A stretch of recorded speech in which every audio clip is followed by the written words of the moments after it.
बड़ी सुंदर गीत। कोनो लड़का के नवा नवा शादी बियाह भमान लाई जैसे हमरे तेज बहादुर भैया और कहू जने के का नाम रहे हो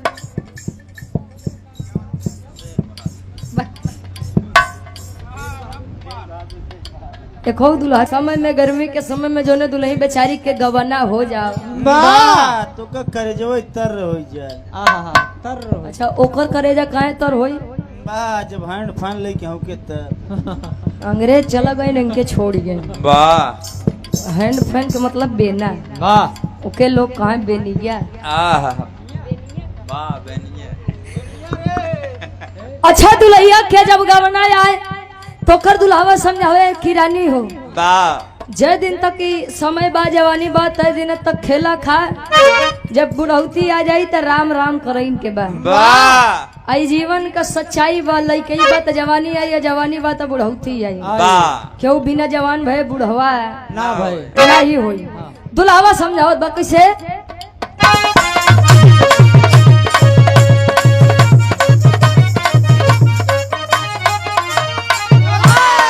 दुल्हावा समझा तक खोलत पहिरे तो साड़ी मन मोरे आगे भइल बा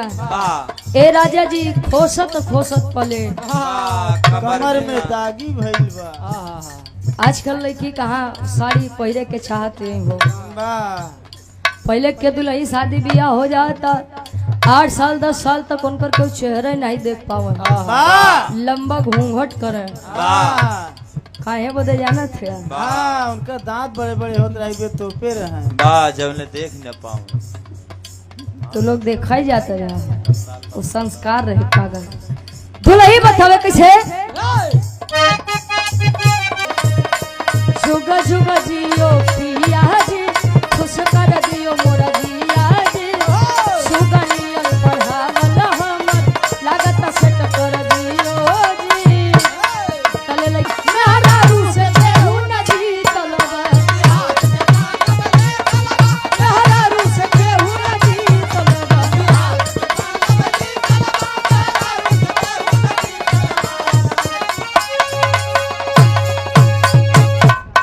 खाटी इलाहाबादी तर्ज लगत बा कैसे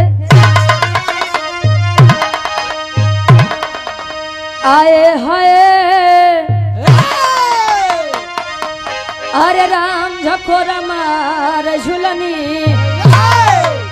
झकोरा मार झुलनी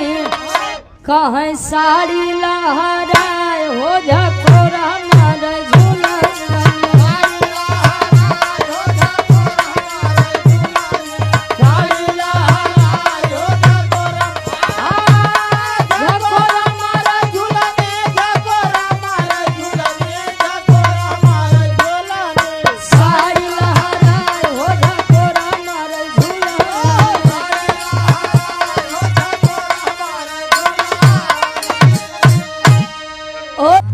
लिखतन कैसे अरे मुबारक हो शादी अरे मुबारक हो शादी सलामत रहे जोड़ा मुबारक हो शादी जोड़ा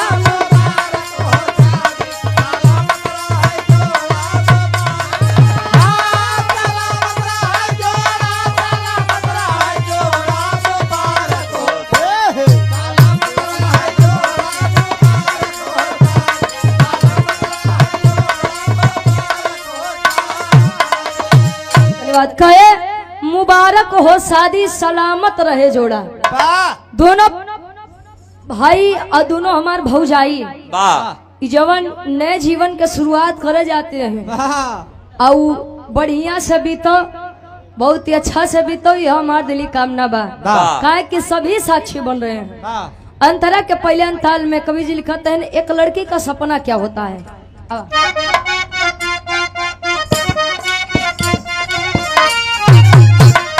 मनवा में सपना सजवली हसीना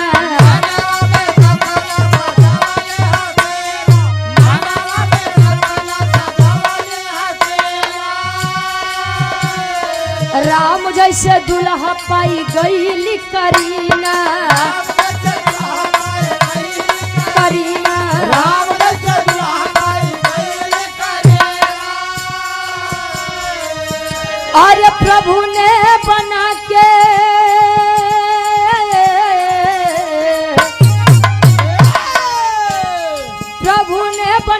जोड़ी धरती पे छोड़ा मुबारक हो शादी सलामत रहे जोड़ा मुबारक हो शादी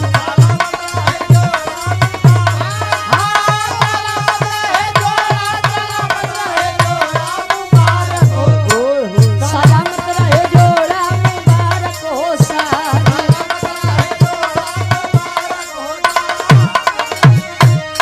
कहे मनावा में सपना सजावली हसीना त राम जैसा दुल्हा पाई गईली करीना। करीना का मतलब दुल्हे। ई जानला एक लड़की जब कुंवार होता त जानला ईश्वर के बड़ा मानत है कि स्वामी दुल्हा कम कमाए उ चली, लेकिन दुल्हा माने जाने वह सबसे बड़ा कमाही बजीवन के। अच्छा कुछ आदमी आजकल के ऐसे नहीं यहाँ पतोहू घर लेके आवत है, ई नहीं रखत है कि केहू के बिटिया लेके हम आए हैं, लेकिन गांव वाले का एपा नजर रहा था कि दुल्हावा कितना दहेज पाए बा। टीवी कई इंची वाली बा, दहेज में गाड़ी में कौन गाड़ी पाए बा, स्प्लेंडर पाए बा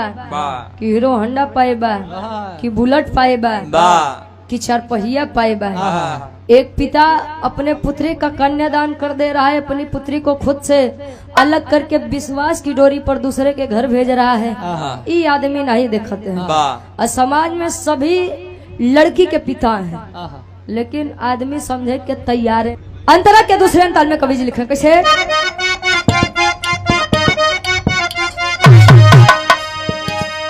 साथ जिए मरे के कई के चले वादा,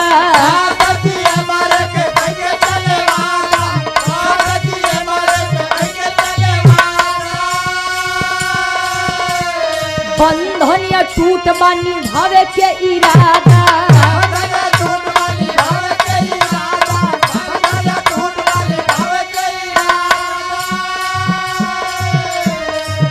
अरे कई के विवाह,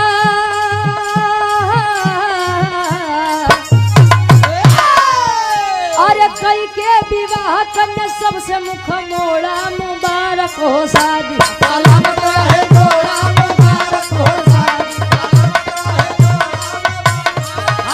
सलामत रहे जोड़ा मुबारक हो शादी सलामत रहे जोड़ा मुबारक हो शादी।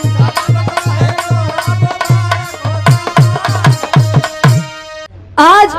यहाँ मिलना भी है और बिछड़ना भी है। एक लड़की जहाँ से आती है वो घरे के हालत देखा करा, जोने घरे दुल्ही आवत हो वो घरे के हालत देखा करा। एक पिता, लड़की का पिता अगर दूल्हे और दूल्हे के पक्ष वालों को सम्मान देता है तो इसलिए सम्मान नहीं देता है कि वह कमजोर होता है, बल्कि इसलिए सम्मान देता है कि जितना सम्मान मान हम आपका कर रहे हैं उतना ही मान सम्मान आप हमारी बेटी का करिएगा।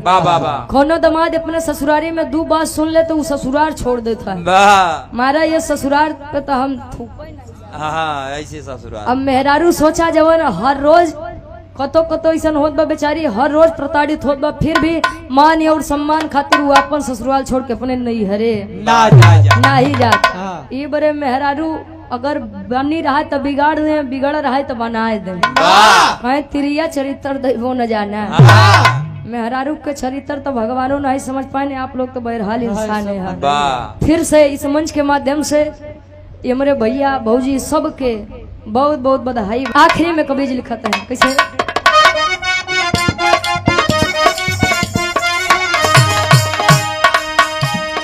गुरुवर बिहारी गुरु गणेश गुणकारी,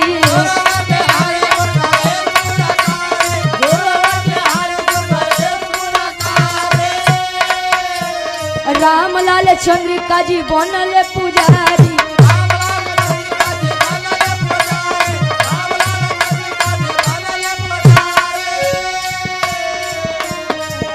अरे रुचिया मलेंदु